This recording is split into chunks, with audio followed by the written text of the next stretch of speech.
Hi guys, I just want to go over direct variations. It's a way we can model relationships using a table of values and a graph and an equation. Consider how the cost of buying t-shirts changes. So from one shirt to two is for a 22 increase, 22 increase, 22 increase. We put that in as a rate of change. So we now have y equals 22x for our rate of change and for an equation. So I'm going to give you a couple examples where I give you tables. You're going to write out just an equation in slope-intercept form. And then we're going to graph them. Here's an example of what the graph will look like when you're done. It's right here. Here you go. So the first example I had was, can you even do a direct variation for this one? So it's 4 to 7, which is plus 3, plus 2, plus 3. So you just say no. If it's not a direct variation, it's not. You can't do anything. This next one is. So if you notice, it goes down by 2, so you'd write y minus 2. So here it's a plus 1, plus 1, plus 1. So our direct variation is going to lead us to y equals 1x.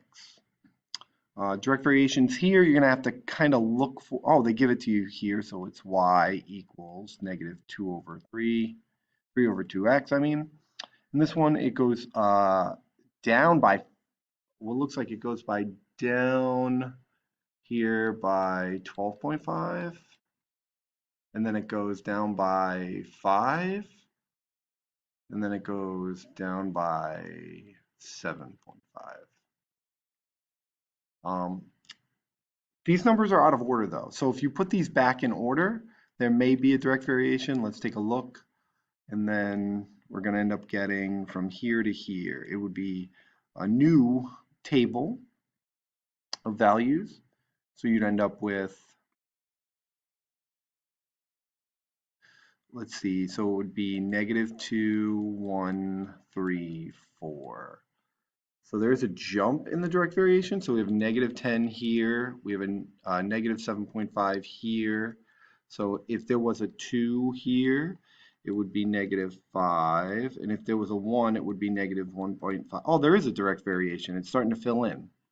So the direct variation actually is here, and it's going to be y equals negative 2.5x.